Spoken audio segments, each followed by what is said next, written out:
there, Star Wars collectors, and welcome to another Bossk's Bounty video, and welcome to episode 275 of Ask Boss Bounty.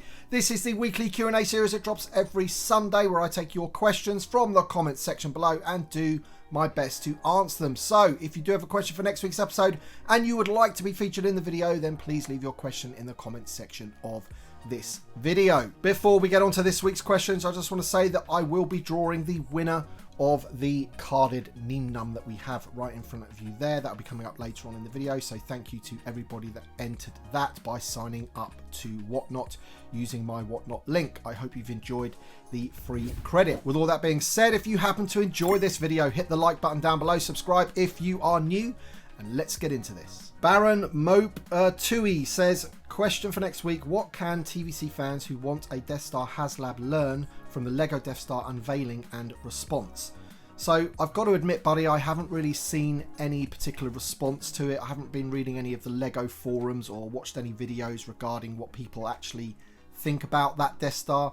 For anybody that doesn't know, it's an Ultimate Collector's Series Death Star that cost $1,000, and I'm guessing that's where your question is sort of arising from. Now, in terms of the question, in terms of what TVC fans can learn, I think we can learn that if Hasbro were to do a HasLab Death Star, that it would be expensive.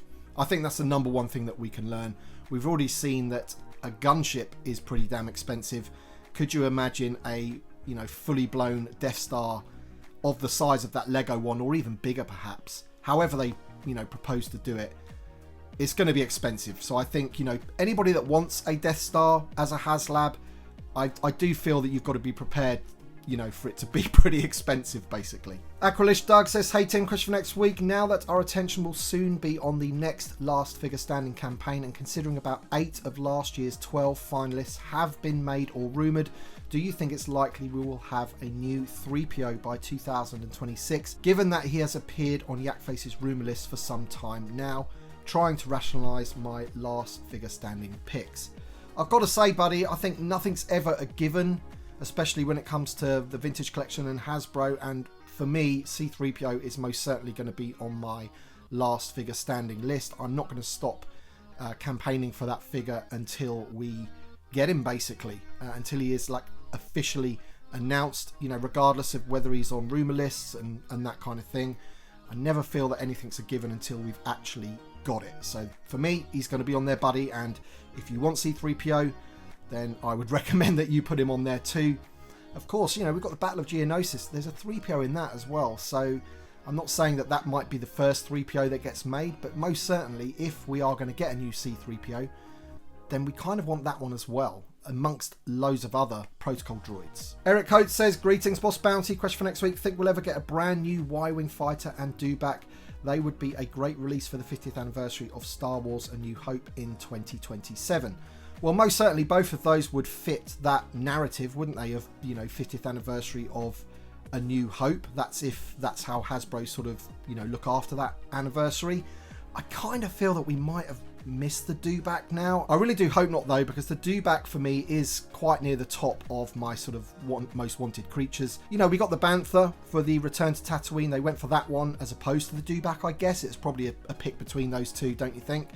And, you know, it's a great Bantha, it really is. As I said, review is on the channel if you want to check that out. But in terms of the Y-Wing, I'm pretty sure Chris, the designer at Hasbro, was on a live stream. I think it was John Miko's live stream. Maybe it was after I had, you know, had my little stint on there at the very beginning.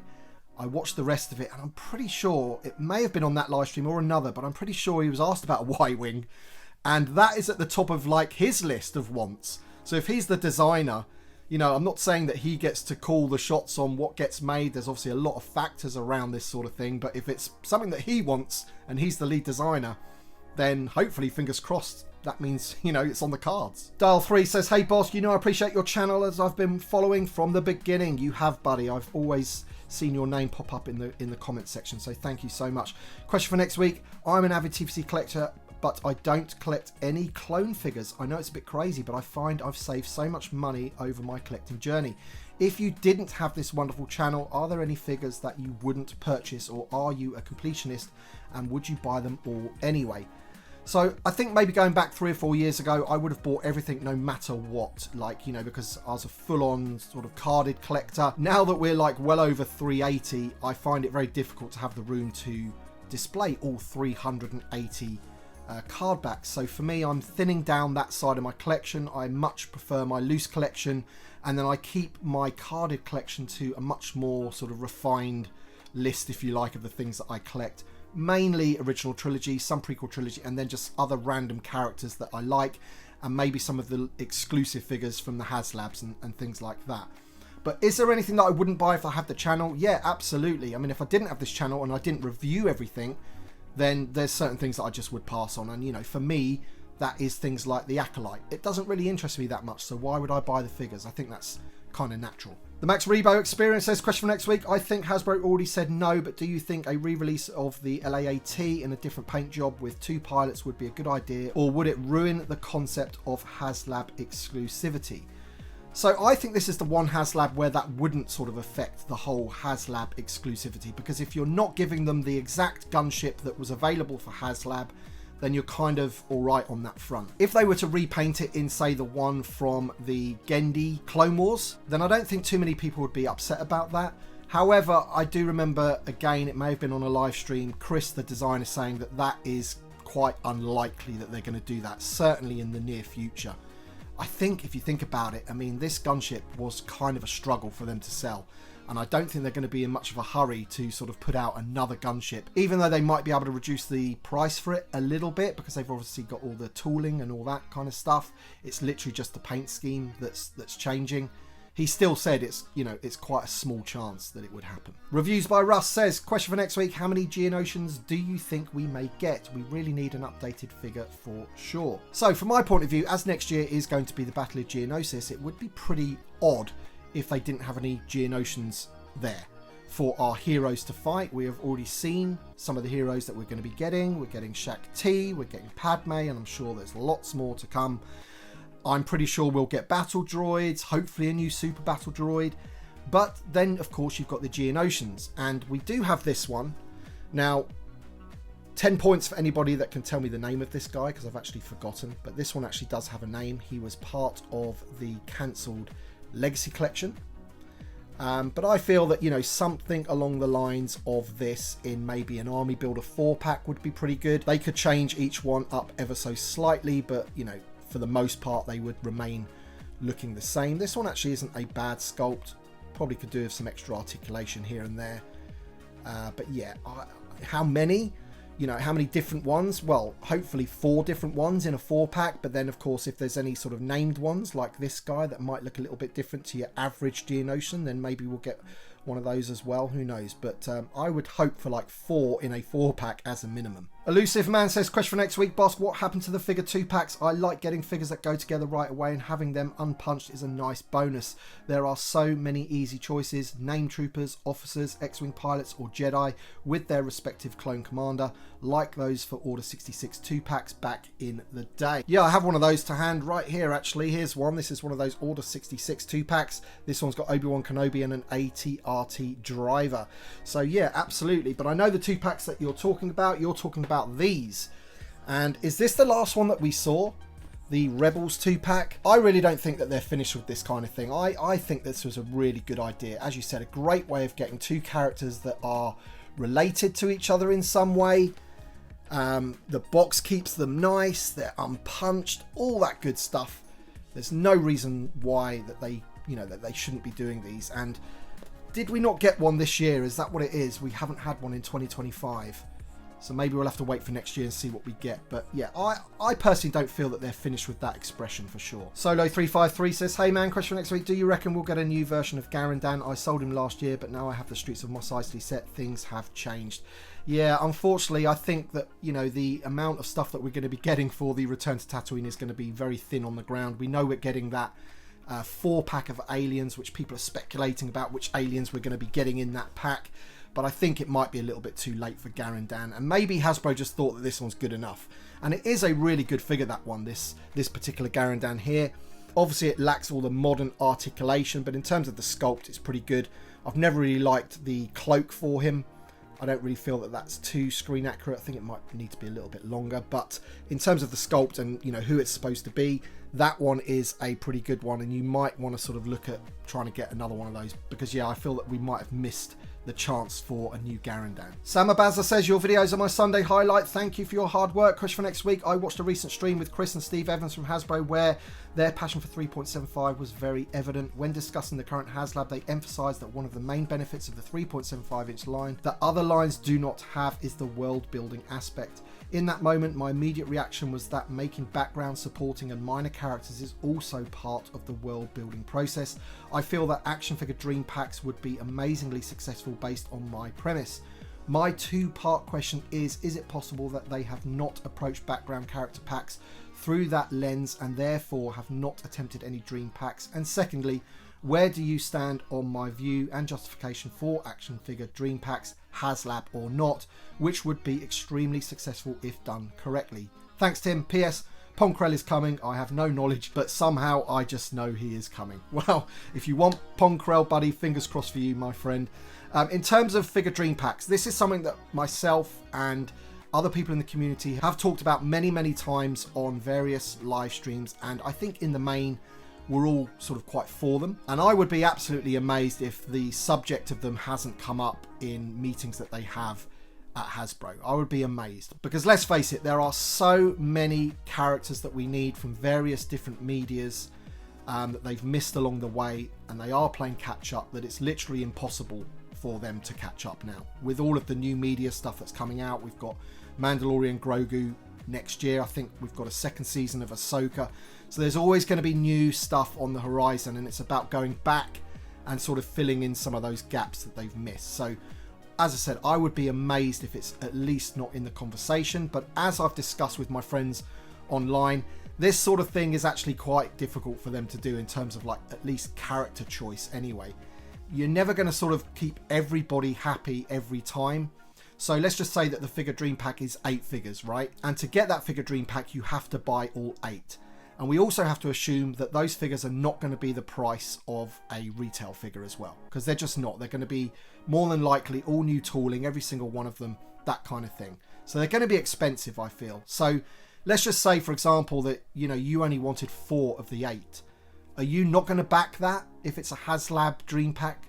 Are you not going to back that because you only want 4? Are you going to wait for somebody else to back it and then maybe sell you the 4 that you want from those 8?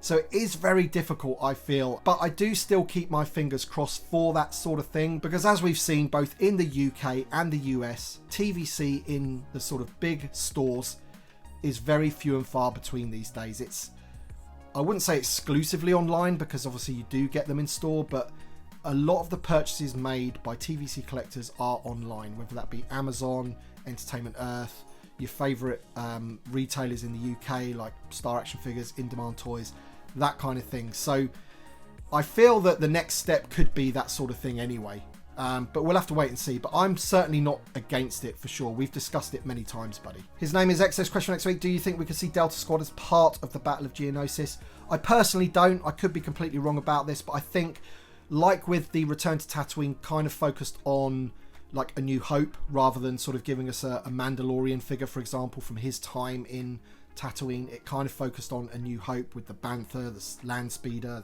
the HasLab, the figures that we got. I feel that the Battle of Geonosis is going to be exactly that, the Battle of Geonosis from Attack of the Clones. So I feel that any figures that we can expect in that campaign will be from Attack of the Clones. That doesn't mean to say that I don't want Delta Squad, because I absolutely do. I think they're awesome. Jacob M asked a question about the retro collection, and also RT2D did as well. They're very similar, so I've gone with Jacob's, and it's what's next for the retro collection. And I feel what is next is what they've done this year, basically, and that is something similar to that 6-pack where you get figures that Kenner never made, that they perhaps should have done, that we kind of expected back then, but we never actually got. 5 of the figures of that 6-pack were like that, and then they also put Walrus Man in there as well. I also feel that they need to sort of just get on and finish the 96 in the retro collection, as well as the vintage collection for that mind, but in particular the retro collection, I just kind of feel that it just has to focus on the Kenner figures, basically. So it's the original figures that still need to be made in retro collection, and also ones that were never made in Kenner that would fit into that aesthetic. avoid at all costs all of this Acolyte, Obi-Wan, Mandalorian figures in retro collection. It should stick with whatever is in that cabinet, and as I said, other figures that Kenner should have made, like the Rebel Fleet Trooper, Sand Trooper, that kind of thing. And I personally feel that that is the way Hasbro will go. I think, judging by what Star Action Figures have said on some of their Facebook posts, that particular 6-pack was a very, very good seller for them. So that would give them a good indication of, you know, what they should be doing going forward. Suka says, question for next week, do you think we should take a year off with HasLabs considering the struggle the last two had to meet all tiers? Perhaps Hasbro should try a different approach to research, maybe even an open fan vote. Do you think the marketing was up to par? Should Hasbro have been more prepared to show figure product around planned HasLabs? Not only would it show us confidence in their choice, but engage people with showing that the item will have future playability with more items. Thanks for all the hard work you do, buddy. So over the years since HasLab started, I've always been an advocate for a HasLab every year, because I think it gives the vintage collection like a sort of a focus around one thing. With the lack of vehicles in, you know, your big box stores, it's kind of like the only way that we sort of got really something amazingly cool, if that makes sense. However, after the last two struggling, as you have said, I do believe that it might be a good idea to take a break next year. I wouldn't be against it, basically. A year ago, I would have said, no, we need a HasLab every year. But after this gunship and just witnessing how it went, I feel a break might be a good thing. I don't know. Let me know in the comments section what you feel about that as well. In terms of like the marketing and everything, I think it's agreed by everybody that the marketing wasn't that great for this gunship. And that obviously didn't help with the sort of early push for it and things like that. I think they did pretty well with it at the end, but it was probably too late, and even that was more fan-led. You know, my buddy Tyler, John Miko, Chris from Bantha Skull, all the other people that went to Red 5 Toys, I think it's called, where Hasbro actually attended and took the prototype of the gunship, and you know, that enabled them to sort of set up all the figures with it and really show off what it could do. So that was more fan-led, really. But yeah, I think if we are going to get a HasLab next year, then they need to take some lessons from this particular HasLab, especially in terms of like how they sort of promote it and, you know, show us things that go with it and things like that. TVC Mackin says, hi Boss, question for next week. With the LAAT being backed and next year focusing on Geonosis, what is the likelihood that we also see some figures from episode 3, if not next year? Do you think that an episode 3 focus could be coming at some point? Personally, my figure focus for the PT mostly goes to episode 3. Backed one LAAT though. So yeah, I think next year does look like it's more episode 2 focused, doesn't it? So like, you know, phase 1 clones, the Jedis, all that kind of thing. But if you look at the 2 Jedis that we missed out on, they are also from Revenge of the Sith, right? Episode 3. I could see them sort of, you know, getting those out somehow for Revenge of the Sith instead. Now, will that be next year? It looks as though next year is going to be episode 2, doesn't it? So perhaps we're going to have to wait a little bit longer than that. But then you've got obviously 2027, which is the 50th anniversary of A New Hope. So then, you know, how much can they sort of slot into that year? We'll have to wait and see. So I don't really want to say it. Maybe it'll be 2028 until we get like an actual proper focus like the Battle of Geonosis for, I don't know, like Order 66 or something like that. All right then, guys. So now it's time to find out who has won the Vintage Collection Neenum carded. And we have all of these names on the wheel, and we're just going to quickly spin it now. So good luck to everybody. Here we go. And the winner is going to be...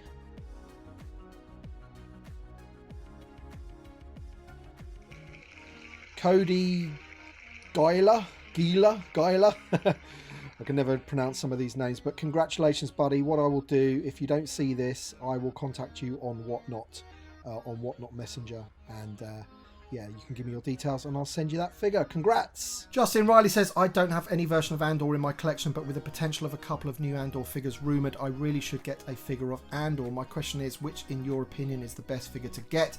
Thanks for your consideration. Well, buddy, you've only really got a choice of 2 Andor figures from the Andor series, so I'm not counting the Cassian Andor that came out for Rogue One.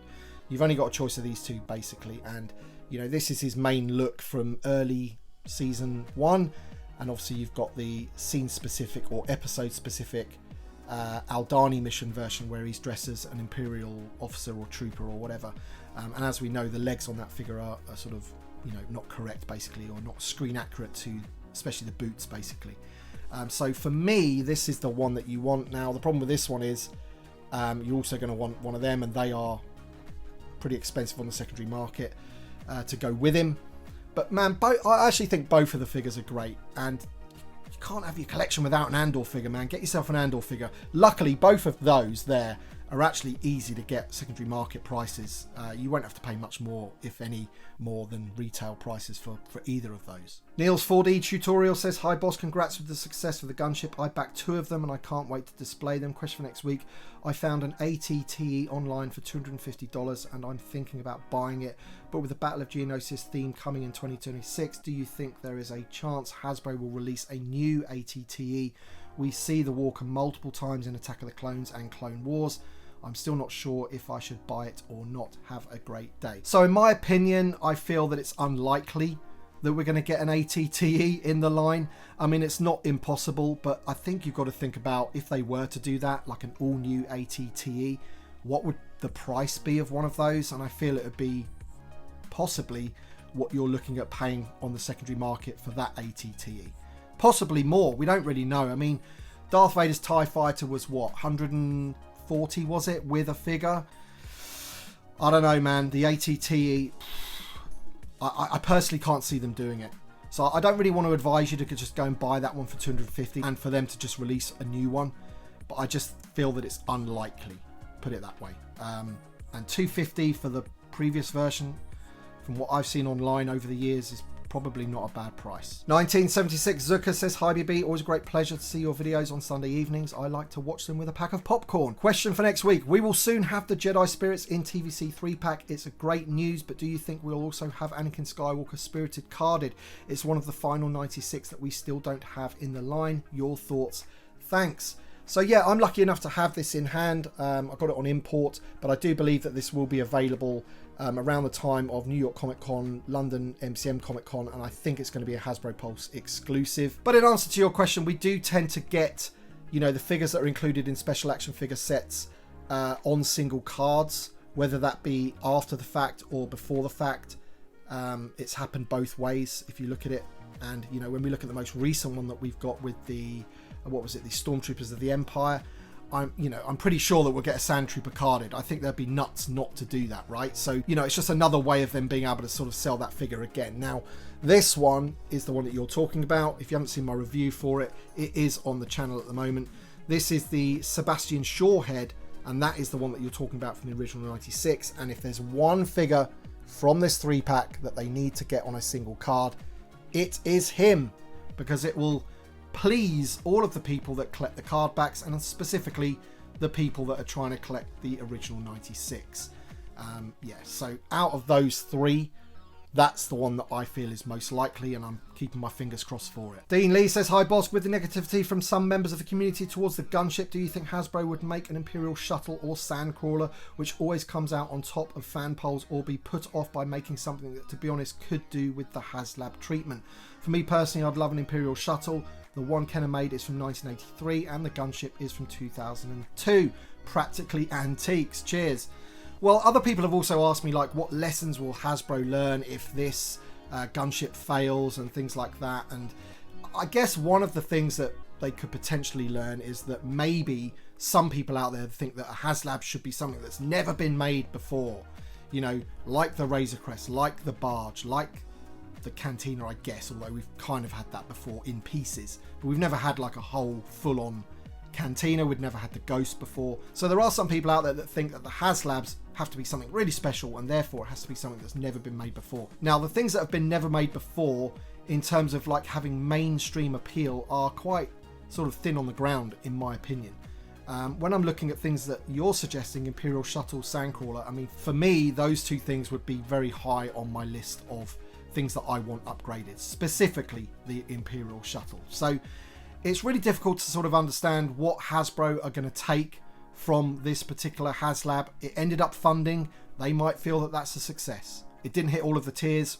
We might think that that's not such a great success. But internally, because it backed, they might think that's great. you know, mission accomplished. Reno says, great video, BB. Question for next week. Which Jedi do you think will get released next year, and which do you hope to see? Well, we know we're getting Shakti. That was pipeline, so that was really good news. We now know that we're getting Coleman, which is the one that I really hope to see. That was the one that I wanted out of all three of those, because as I've said in a previous question, I feel that the other two can be released other ways because they're in other films, whereas Coleman, we kind of know what happens to him, right? So he's definitely one that I really hope that we would get. But other Jedi that I would like is, for sure, I would really like Ki-Adi-Mundi, and that's the one that I feel, I don't want to say most likely, but I just feel that that is a really important character for the Battle of Geonosis, especially as now we're getting the gunship. You know, he jumps onto that gunship, doesn't he, with the escape and everything. He's there. He's on screen a lot. We really need Ki-Adi-Mundi, and then obviously he's in Revenge of the Sith as well, as we know. But then there's other ones as well, like Plo Koon. I'd like a figure of him in the Vintage Collection. And then even though we have had him previously in the Vintage Collection 1.0, I would like an updated version of Kit Fisto. I do not have that figure loose. I don't particularly want to be opening up a carded version of that figure, and I feel, you know, with all the Jedi parts and everything that they're going to have, they can really, really improve on that figure. All right then, guys, that's it for this week's episode. I do hope you've enjoyed it. Please check out my reviews on the channel for the Jedi Spirits and also for the Bantha, and my review of the Cantina will be up this week. I have got half of it recorded. I was going to do it in 2 parts, but then I thought, no, I'm just going to do it all in one video. And the thing is very intricate, as you probably know if you've got one, in terms of building it. Very difficult to film and things like that. So I wanted to you know, have a bit more time on that, but be sure to check that out during the week. Congratulations to the winner of the carded figure. I'll definitely be doing more giveaways in the future, and certainly some more Whatnot streams as well. As I said, thank you so much for watching, and thank you to my Patreon supporters and channel members for the extra support. It is greatly appreciated. Thank you for watching, everybody, and we shall see you on the next one.